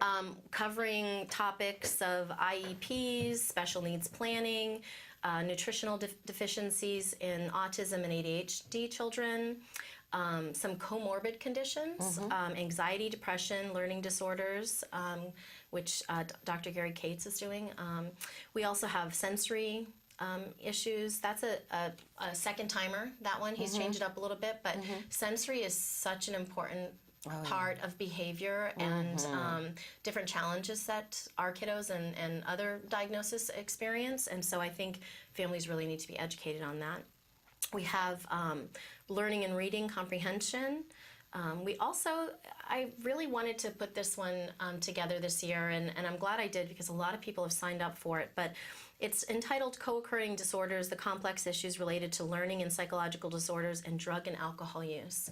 Because, you know, I was listening to you earlier when the two of you were talking about anxiety and OCD and depression, but you know, a lot of times the OCD turns into obsessions and addictions. Yes, and self-medication. Yeah, and so because of the anxiety and depression and because of the OCD, right? So I think it's a good, you know, I can see the potential of that in my kiddo, and because he does deal with a lot of anxiety and depression.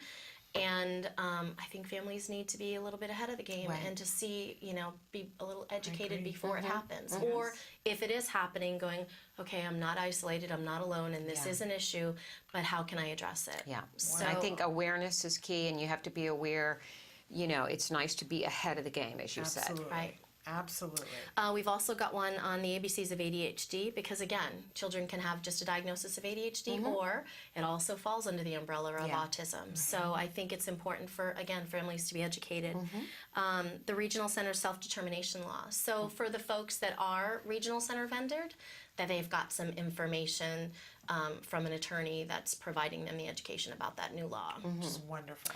Dentistry, that's a new one we're doing, so I think that's important. I think there are lots of dentists out there now that are working with kids on the spectrum and are very aware of their issues. And they're getting educated, but they're getting educated because of us when we go and take our kids, right? I mean, that's how they're getting their education is, you know, when I called the first time I took my son to the dentist, okay, so this is the this is the scenario. Right. I don't want him to bite you. I don't, you know, and we need to talk about what we're doing and we need to explain things and there can be no surprises. And so it is about, and the sensory and put that movie on and get his glasses on and get him going in the start, you know. Right. So, Absolutely. But we help to educate the professionals. So, and it's good for families to know how to do that, I think, and to know what's to be expected because it's not just about the sensory part, it's also about the experiences family has with the hygiene of dentistry and stuff. Absolutely. And then how to handle the homework hour, and I know we all do it. I know.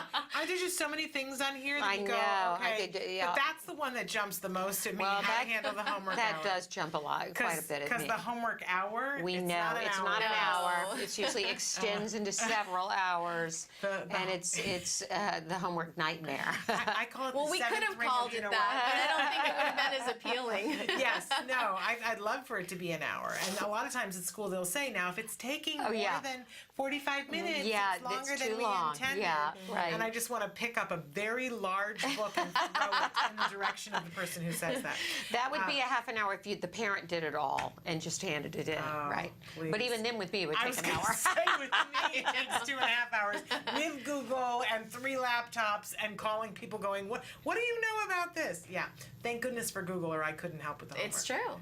It's terrifying. So you've got an amazing array here, but then on top of that, a resource fair. We do. We have a great vendor fair. So that really, the purpose of that is it's all providers and agencies that serve the special population. So whether you're new to the special needs community or, you know, you've been there, but you're not really, you haven't had, you know, the exposure to all the providers, it really gives you an opportunity to know who does what. Sometimes people don't even know what type of services people provide. And it gets to gives them an opportunity to pick their brain a little bit and get some information. So. But one of the most exciting things, I think, and like we've already talked about exciting things, so how could it be one of the most exciting things? But it is, you have something new this year. We do. Your entrepreneurial program.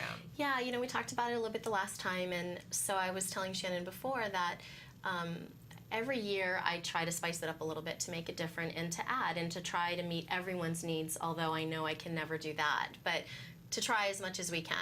And so I thought we've been seeing a lot in the community of some kids with, you know, that are great artists or that make great goods, you know, and I don't have a disability and I can't draw a stick figure. Do you know what I mean? So for children that have a disability and that can draw or create goods and that are creative, I think it's really great to be able to support them. So we called it, I always want to make sure I get it right because it's a mouthful, the Special Ability Entrepreneur Boutique. Okay. And so it's an opportunity for entrepreneurs, individuals, mostly they're teenagers and adults, to come and showcase what they create. And so I looked at it as a twofold where they would come, give them the experience of selling things, work on their social skills, because I think that's important, but then also for parents that have younger children to see what the abilities are. Sure. So you can see, so it's not always the heavyweight. It's like, oh, well, my kid's really good in this, and maybe that's what the potential of what my child could be. You know, so it's not just sometimes feeling the devastation of what they can't do, but focusing on their strengths and what they can do. Which is something we really have to start thinking of as our kids start to get older and see what those special talents are that might be, you know, building blocks to something. Well, and what happens is that we focus so much on their deficits because we have to work on those to try and build as much as we can and progress them as much as we can with all the interventions and treatments. So the focus tends to be on that a lot, and like you said, when they get to be a certain age, we need to look ahead and, okay, now what are your strengths, and let's focus on those things. That's wonderful. So let's we'll look forward to that. Let's talk about some nuts and bolts for this, because people can register online beforehand. It's very affordable. We should start with saying that. But if you register before the door, you're going to have a little bit of a savings, but you can come and do it at the door. But we really want to encourage people to register before. And you have free childcare, but it's limited. It's first come, first serve. So if you want to take advantage of that, you need to register online. And at this point, I think there's probably a wait list for childcare. So it really does require people to pre-register. Definitely we will not be able to take walk-ins for childcare. That's not how we're set up before, because we need to make sure we have the proper caretakers for the children and what their needs are for the day. That's the responsible thing to do. So where do they register online? On our website, which is www.centerforspecialneeds.org, and that's the number 4. Okay. If you're not online, you can call our office at 805-379-1681, and we can do a phone registration. And if you want to register to get on the waiting list for the child care, there's a specific number for that. Do you want me to read that? Sure, go ahead. 805-384-0983, extension 852. You're asking for Edith. Again, that's 805-384-0983, extension 852. So let's talk a little bit about how reasonable this is. And you give discounts if a couple is coming together, which is wonderful. And so if you're registering before coming to the door, it goes by 2 sessions and 3 sessions. So we want to give folks the option, if they didn't want to stay for lunch, that they could register for the first 2 sessions and then leave at lunchtime. So for the first 2 sessions for an individual, you know, it's very reasonable. It's $45 a person. If you're doing 3 sessions, it's $55 a person. Okay. But I do want to note that for military families, you have a special rate to honor them. Free of charge. Just another example of the fact that I feel like you get it. Because for those families, and I know, you know, people have said to us before, why do we always try to make special accommodations for our military families? Because they have it harder than anyone else, and they are serving us. I love, so free for military families. And scholarships. We do have scholarships available. So the whole point of that is, if families want to be there, we don't want the cost to inhibit them from coming. To deter. And that's regardless of whether you're a military family or not. So when you heard me say that for military families it's free, if you thought, you know, why do they get everything? Why can't I go? Because I can't afford it. There are scholarships. Definitely. Make sure that you make them aware of the fact that you would like to come, but that it's a hardship for you. Yeah, you just need to email us at info@centerforspecialneeds.com, and we're happy to provide scholarships for families. Okay. Well, we're very excited about this, and we will see you this weekend. Sounds good. Thank you so much for having me, both of you. Thank You're you for welcome, all the Gina. work Thank you for what you're doing for our community and for both of you. All right, thank you. Thanks. All right, we're So going to take a break back? and be back to finish out the show. Stick with us.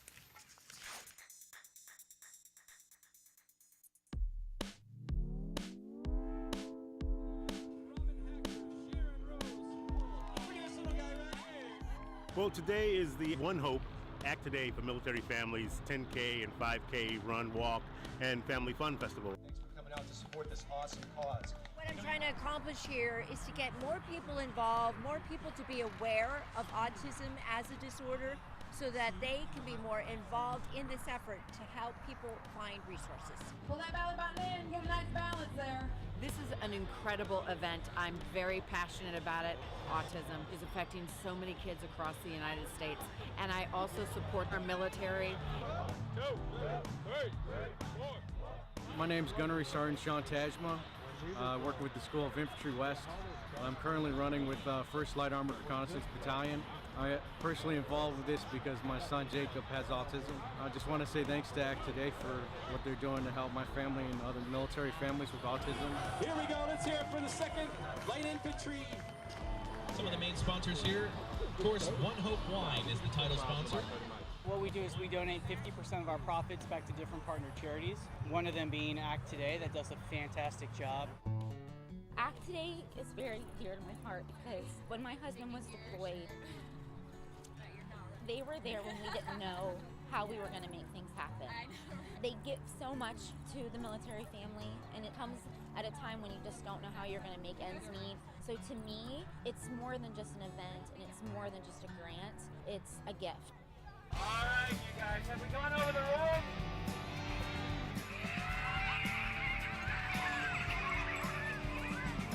Thank you all to the teams, to the individuals that donated to this fantastic cause out here again this year.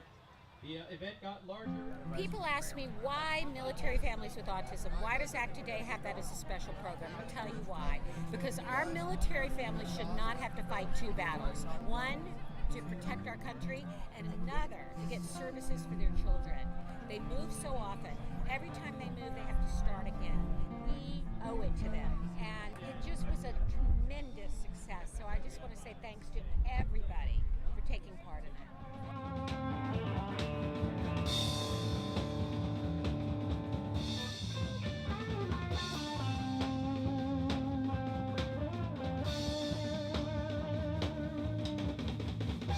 Check this out, Marine. See all these wonderful people? All you gotta do next year, Marine, Devil Dog, 2 for 100, sign up with me, staff or an email, and I'm gonna take you out here, do a little 5K, little PT early in the morning. After that, you're gonna have the time of your life.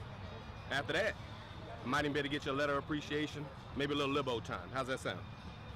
Sign up for next year because this is an event that comes on and on. It's a win-win situation here.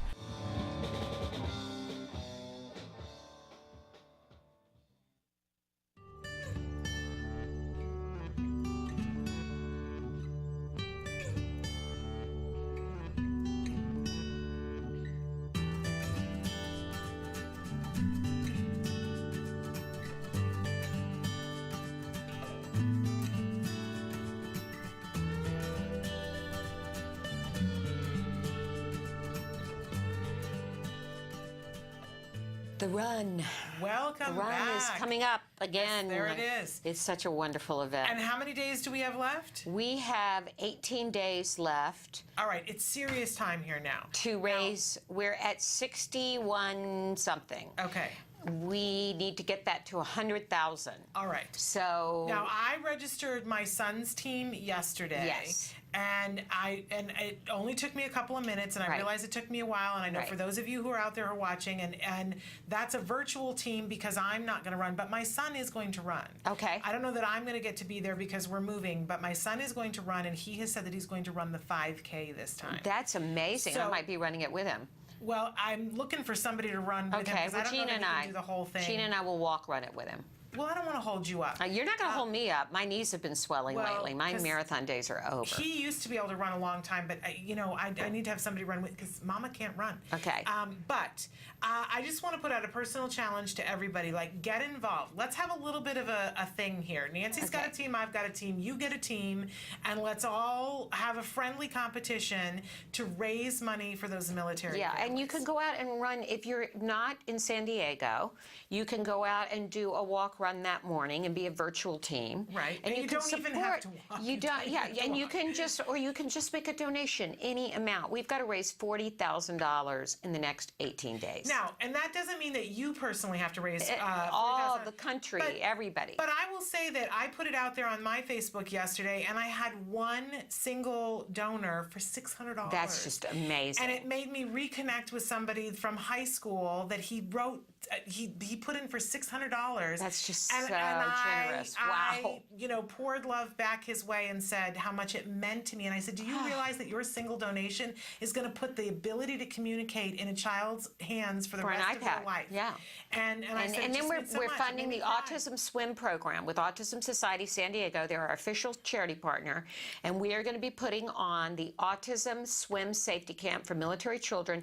Drowning, the #1 cause of death in autism. So we will literally be saving lives this summer by teaching military children with autism. Get involved, and even if you raise $10, if all of you who are watching raise $10, we would make our goal. We would more than make the goal. Yeah. So get involved, and you'd be amazed who might donate on your page. I had a good time yesterday. And come to the event if you're in the area. Drive down from LA. It is so much fun. I can't even tell you. We have a wine and beer garden, which the Marines and I like to hang out in.